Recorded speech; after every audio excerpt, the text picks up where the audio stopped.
So today, Kipsters will be able to solve commission problems and mixed review problems. The new part here for us is commission.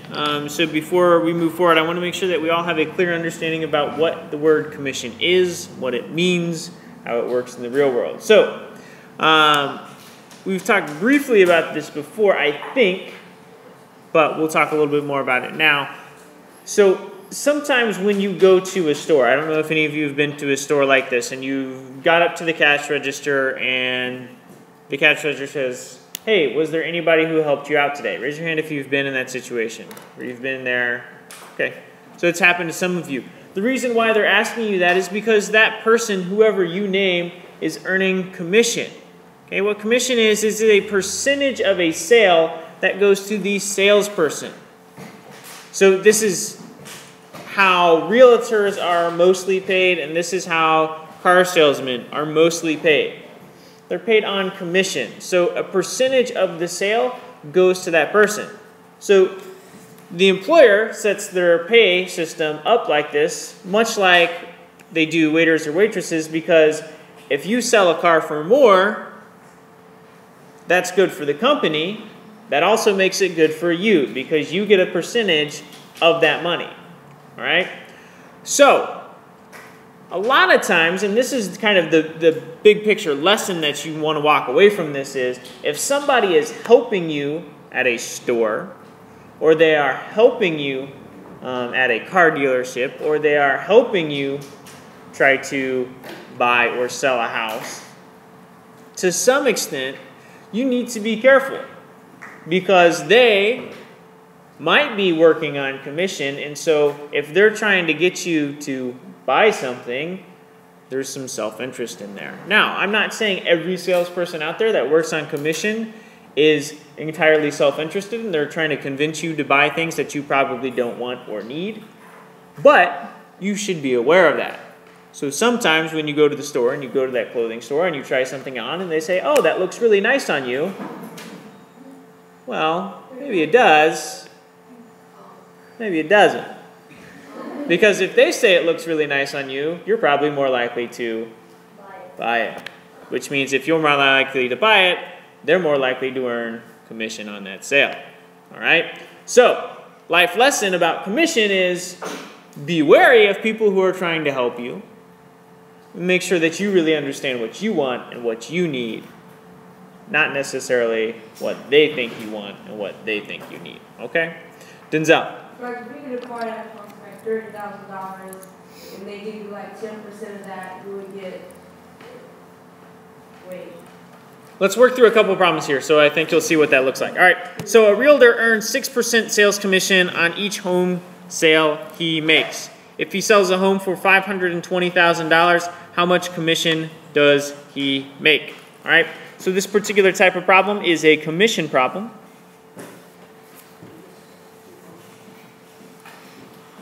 And our answer sentence is, he earns blank dollars in commission.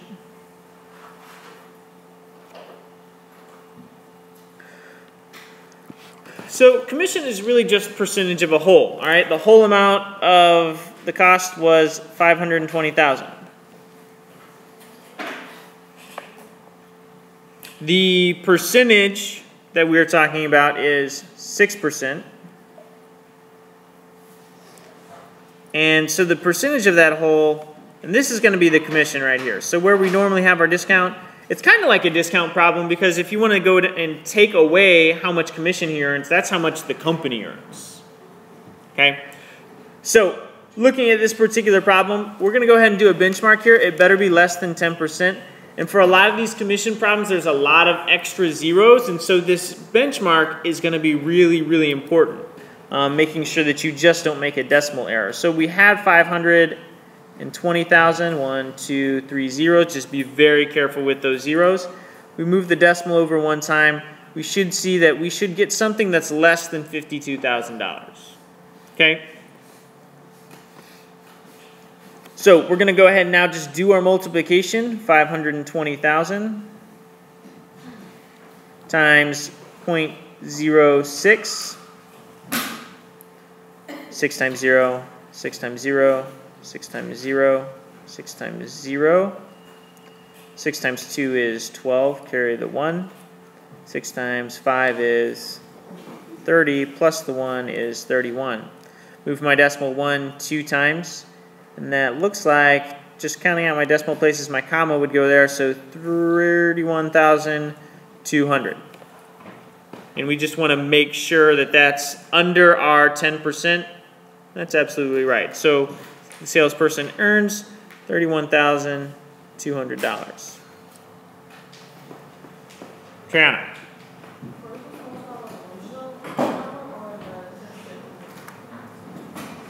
Always by the original. Just percentage of a whole. Yes? So they would get all of that money? They would get all that money. Now, I'm going to be honest with you. In this particular problem, it depends on the market. It depends on the realtor. Commission is going to change significantly from here to there. So a lot of times, just depending on how it works, I would say commission may be 4% or so, but some of that goes to the realty company and some of that goes to the realtor themselves. So for a realtor, it kind of depends on what kind of market they're in. If they're in a San Francisco market where houses do cost $500,000 or more, that percentage is going to be much less. If they're working in a market kind of further out, maybe out towards like Yuba City, Sacramento, where homes cost $150,000, $200,000, their realtor cut percentage may be a little bit higher, 3, 4, 5%. And so it kind of just depends. And you also have to think about it this way. If a realtor is working really hard, especially in a market like San Francisco, where it's hard to find somebody to buy a $520,000 house because that's really expensive, they may only sell or help sell 1, 2 houses a month. So, you know, that really cuts down on how much income they can really earn. Okay? All right. A saleswoman at a retail clothing store earns 12% commission on all sales she makes. If she makes $830 worth of sales during her shift, how much does she make in commission? All right, so this is another commission problem.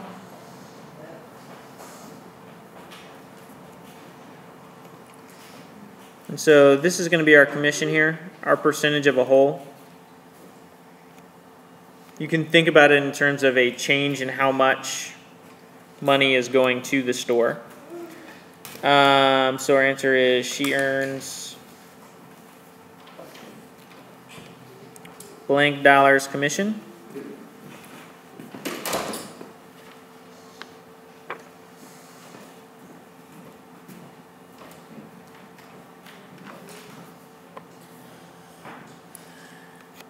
So the original amount was, originally it was $830 that was sold. Our percentage here is 12% commission. We're going to go ahead and throw up our benchmarks. We're between 10 and 12. 10% would be $83. 50% would be $415. This is going to be much closer to the $83. Clearly, because 12% is much closer to 10%. Go ahead and do our multiplication. 830 times 0.12. 0. 2 times 3 is 6. 2 times 18 is 16. Bring it down our 0. 0 times 1 is 0. 1 times 3 is 3. 1 times 8 is 8. Add it all up here. We get 6, 9, 9. And move our decimal, sorry, not one time. Move our decimal 1, 2 times, 1, 2 times, and this shows that we should be getting $99.60. So the salesperson is earning $99.60.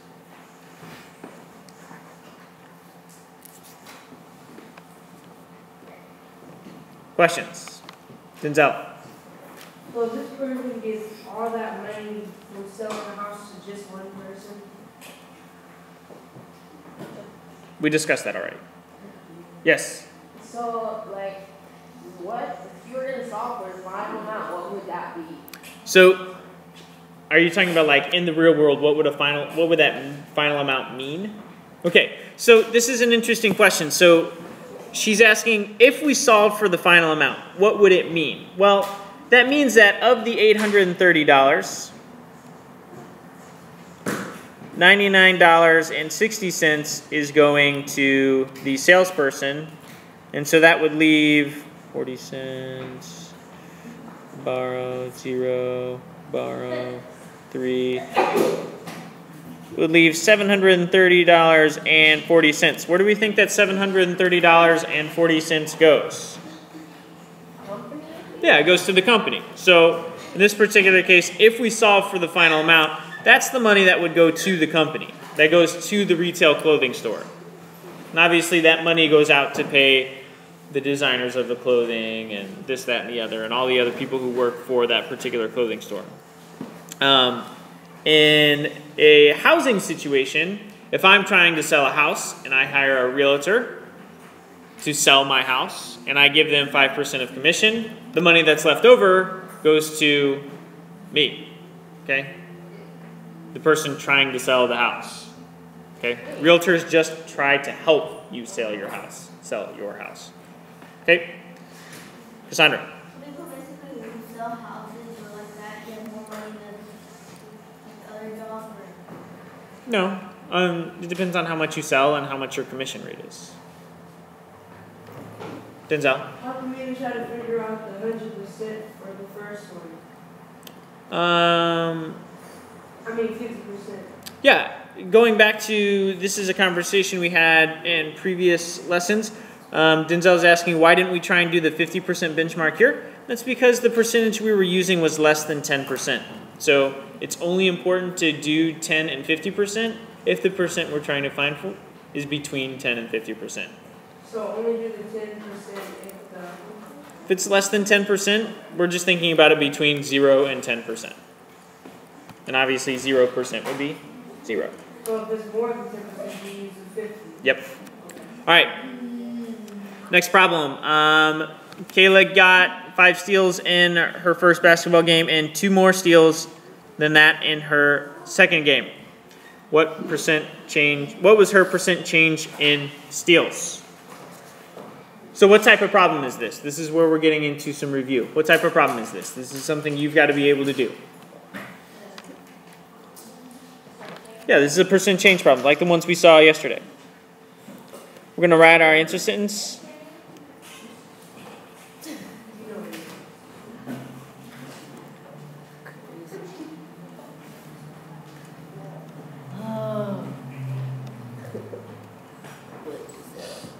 And in a lot of these problems, it's going to make you say whether it's a percent increase or a percent decrease. So we're going to think about that one when we get to it in a second. Kayla got 5 steals in her first basketball game, and the next thing is talking about her second basketball game. So the first basketball game, that chronologically comes first. That's the original. And then it says got 2 more steals than that in her first game. So 2 more steals. Is that going to be our amount of change, or is that going to be our final amount? Show me with your fingers. If you think that 2 is our amount of change, show me a 1. If you think 2 is our final amount, show me a 2. So where we got to read the problem carefully. If you think 2 is the amount of change, give me a 1. If you think 2 is the final amount, show me a 2. Good. So hopefully it looks like most of you see this says 2 more steals. That means with that 2 more, we're saying it was 2 more, which means the final amount would be 7, and our change was 2. Okay? We just want to set up this equation. We're going to get 5 times r is equal to 2 divided by 5 divided by 5. R is equal to 0.4, decimal 1 2 times is 40%. Now, the question is, really quickly, because sometimes your multiple choice questions are asked like this, was this a percent increase or was this a percent decrease? Solve. Increase. If we had more, that's an increase. So that makes sense. It was a 40% increase. Because sometimes you'll see answer choices where they will give you, there was a 40% increase, there was a 40% decrease, there was a 60% increase, there was a 60% decrease. Those might be your answer choices. So you just have to know the difference between an increase and a decrease. All right. Anna goes to the store and picks some gifts for her friends. The gifts cost $58. If the tax rate is 8%, how much will she pay in total? What type of problem is this? Jefferson. It is a markup. Remember that sales taxes are markups, so we treat them as if they are markups. They give us the percentage, so we know we're not solving for that. So it's just a straight markup problem. How much will she pay in total? She will pay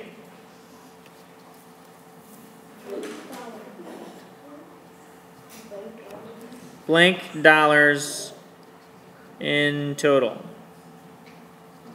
So this is where we need to go ahead and box in the piece of information that we're solving for. What am I solving for? The change or the final amount? Yeah, the final amount. It says in total. We want to know how much it is after they add on that sales tax. The original amount given to us, the gift costs $58. They give us the percentage that's being added on. That's, 8%. We move the decimal 2 times. That makes that 0.08. And here, we want to go ahead and do our benchmarks. This one is less than 10%. So we only need the 10% benchmark, which would be 58. Move the decimal 1 time, $5.80. So our amount of our increase to our price should be less than $5.80. 58 times 0.08.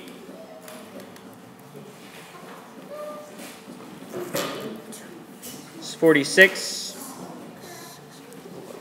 1, 2 times.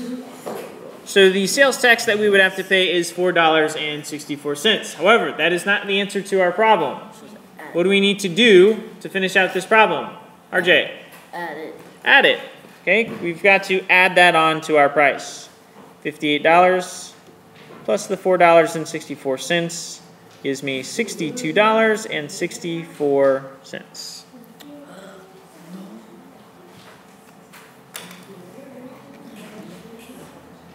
Okay, questions about that? All right. As you work through your work today, you're going to have to be able to recognize different types of problems, including commission problems. I do want to come up with a couple of quick key points about commission problems before we move forward, since that is our new material. Please, somebody give me a key point for commission problems. Cassandra.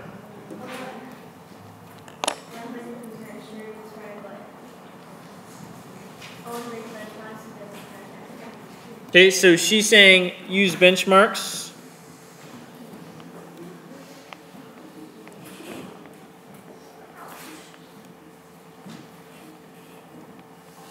As a check. And that's really any time that we have a multiplications times a percent. Triana?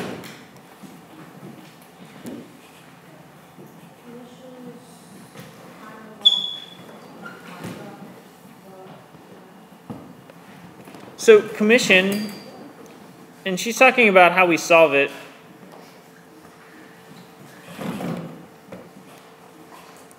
Commission is solved as a percent of a whole.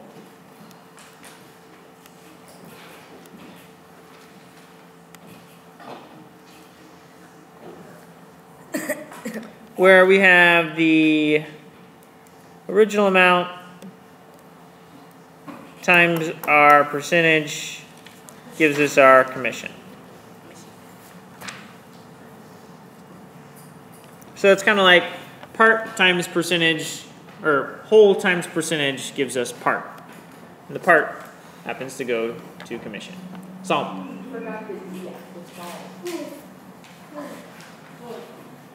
Huh?